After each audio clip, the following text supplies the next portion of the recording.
Hello, this is Will. I'm a real werewolf. Please like and subscribe to this channel if you would, or video or whatever. I've been asked to stop swearing by Louis, so as a favour, I'm going to stop swearing in this bit. Okay, so this is a continuation from talking about the grandfather of all werewolves. Please listen to that one first if you've not listened to that one first. It gives a lot of reasons why to listen to this one. I am a werewolf, a real werewolf, and I'm putting this information out here for everyone to hear. It's very dangerous, and I don't think I'm going to be around much longer, to be honest. The more I tell you, the more I get concerned. But anyway, Louis is doing like the documentary bit on this. If you could like the YouTube channel and subscribe or whatever it is, I don't know, But anyway, we have a website as well, www.werewolf.host, apparently. Yeah, I know. Okay, so right, so what I'd found out talking to the grandfather of all werewolves is that my werewolf soul, the wolf soul that I'd got to make me a werewolf, was actually his brother's in the past. His brother had left the tribe. His brother was called Gennady, and he was called Grigory, the grandfather. So I just found out that my posit had, in his past, been one of the top werewolves in the tribe, the pack, or whatever you want to call it, out in the Ural Mountains. So I have loads of memories of past experiences from these people that my posit's been linked to. So this is going over one of the memories. It was actually brought to me by another werewolf. We were camping after hunting in the Ural Mountains, so we had a big camp of the tribe there, and one of the young werewolves came over, Koshi. Well, he looks like a young werewolf. He's about 18, but one of the magic things scientific things, or things that happens when you get a werewolf soul, is it kind of keeps you at the age it wants to. So with Koshi, it probably kept him at the age of 18 for about, 6 or 7 centuries. I have no idea, but so Koshi looks like a young man, but he's actually probably hundreds of years old. And what he wanted to do is come over and tell me a story about Gennady.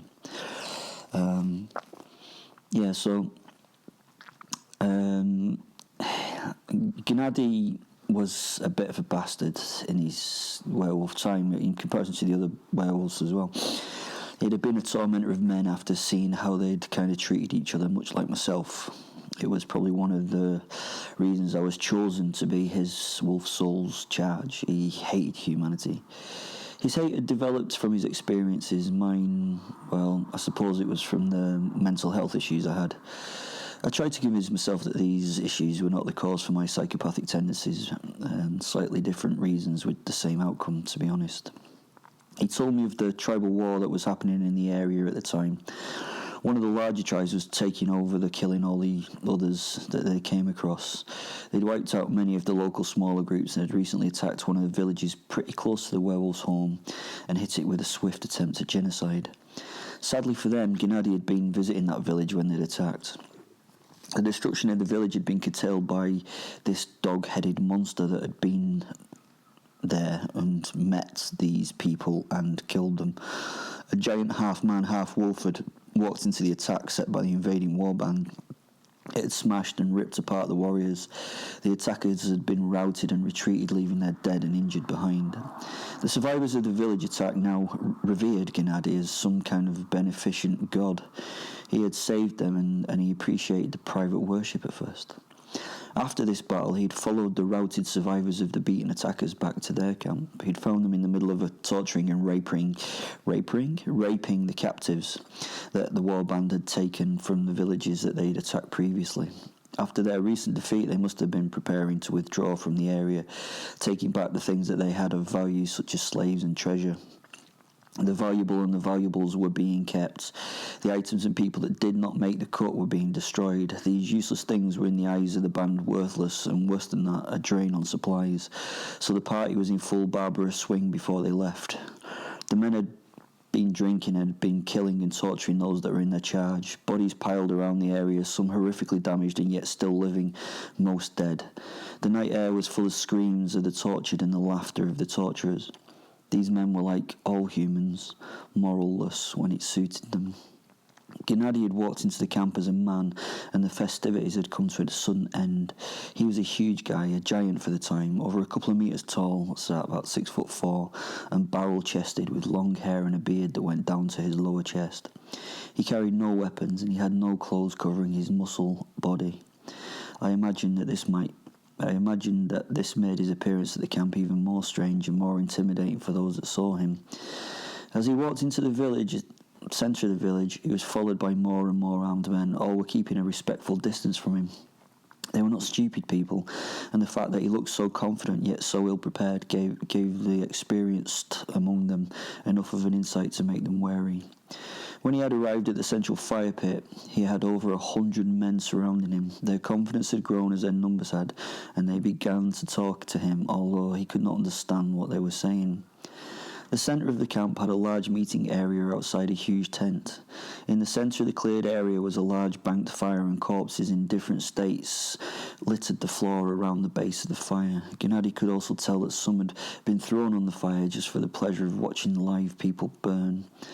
Out of the central tent, through a bearskin curtain of the entrance, stepped another giant man, actually larger than Gennady by a head and shoulders, and broader across the back than anyone he'd seen. He was covered in sweat and naked to the waist, wearing some long leather-skin trousers down to hide wrapped feet. He was older than many that surrounded him, and his hair denoted that he'd seen at least 50 winters at the time. His body was covered in dust and ash from some ritual, and it highlighted the intricate patterns of scarification that covered his skin. As he moved the hide to one side with his left arm, he ducked below the doorway and wiped his mouth with his forearm. He then stood tall and still chewed on his last meal. His men went silent, and he nodded and pointed at the nearest, who passed him a huge hammer that the man hefted in 2 hands. It even seemed heavy for him. He walked forwards to Gennady as his men started to laugh and cavort in front of him. They knew what was going to happen. The boss was going to butcher this fool. Gennady smiled at the leader, and in making eye contact with him, raised his arms to the sky and took on his werewolf shape. His heart rate increased as he absorbed his posit and started growing into a monster that he loved to be. As if it was some set plan, heavy rain began to fall on the scene. The raindrops pounded down on the earth with a savage roar.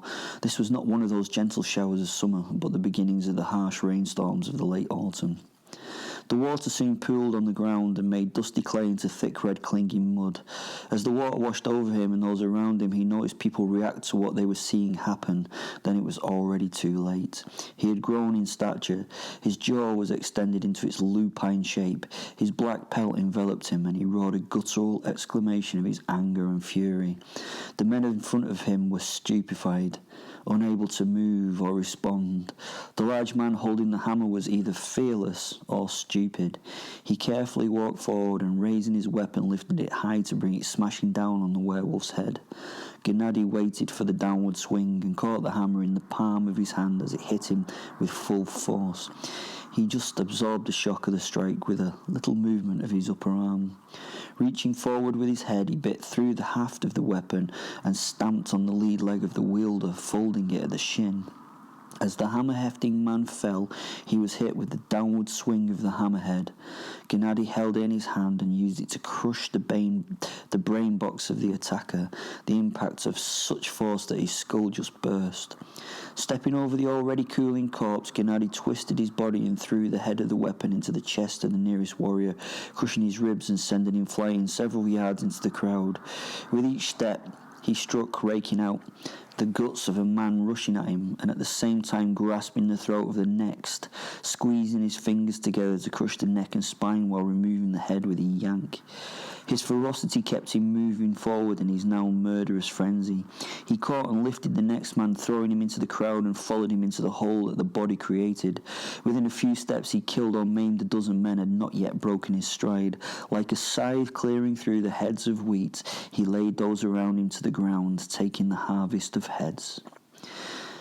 At this, many of the warband turned their backs to run from the scene, only to be stopped by those that had not had chance to react yet. A man swung a sword at chest height in a broad sweep. Gennady ducked below the weapon and took the man's legs from beneath him with one arm. This allowed the momentum of the sword to continue in upward swing, biting into the side of the head of another man trying to escape the wolf. As the routed ran, Gennady stopped for a moment, his pelt slick with mud and gore, and roared a triumphant celebration of the battle that echoed into the distance.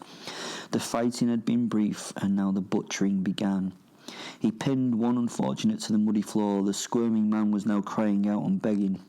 He had heard many people's pleas in the past. He had never listened to their cries for mercy, so it was unlikely that they were going to be heard and responded to in this reversed situation. Gennady moved a foot to the man's left thigh and held him securely while he reached down to the lumbar region of the fallen one's back. He reached into the body of the man and let his fingers wrap around the lower spine. With inhuman force, he tore the spine upwards along the vertices of the torso until it came free. It was a neat job, with the head remaining attached to the cervical terminus. He raised it above his head as the blood ran down his arm, dripping from the elbow to the floor, and let out his roar of joy.